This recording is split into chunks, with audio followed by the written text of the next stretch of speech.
Viņš runāja par pasaules radīšanu un par esamības pamatprincipiem.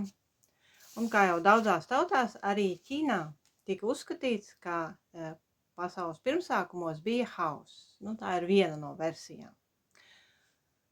Un Zhuangzi 7. nodaļā ir rakstīts šādi. Dienvidjūras valdnieks bija steidzīgais Šu. Ziemeļjūras valdnieks bija pēkšņais Hu.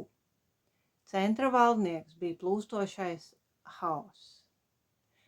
Šu un Hu dažreiz satikās un devās ciemos uz Haosa zemi. Haoss viņus ļoti labi uzņēma. Un tad Šu un Hu nodomāja atlīdzināt Haosa laipnību un teica: visiem ir 7 atveres, lai redzētu, dzirdētu, ēstu, elpotu, bet tikai viņam nav. Pamēģināsim viņiem tās izurbt. Katru dienu viņi izurba vienu atveri, un 7. dienā Haoss nomira. Jā, šeit parādīta tāda attīstība no sākotnējās pilnības, par ko tā jūsmoja daoisti, līdz cilvēcisko konvenciju un klasifikāciju ierobežojumiem.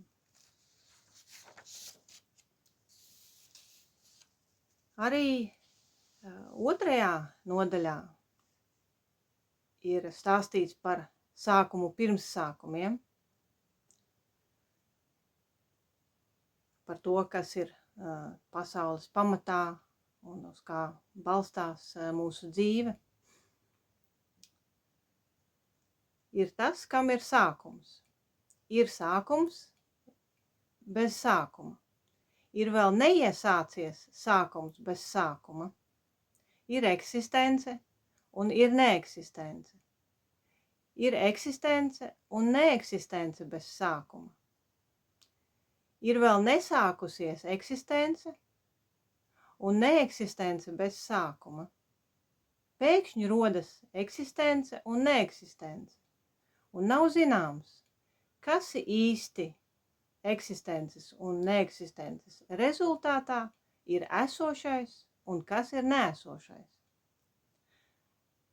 Tagad man jau ir teiciens, bet nav zināms, vai mani pateiktie vārdi galu galā ir izteiciens vai nav izteiciens. Zem debesīm nav nekā lielāka par rudens zāļu galiem, un pat Taišankalns kļūst mazs. Nevienam nav ilgāka mūža kā bērnam, kas miris mazotnē. Un pat ilgdzīvotājs Pengdzū nomira, kad bija jauns. Debesis un zeme pastāv ar mani vienlaicīgi, un 10 000 lietas ar mani veido vienu veselumu. Tā kā ir viens veselums, vai tad ir vajadzība par to runāt? Bet savukārt, ja tas jau ir nosaukts par vienu veselumu, vai tad par to var nerunāt? Viens un runāšana par to kļūst par 2.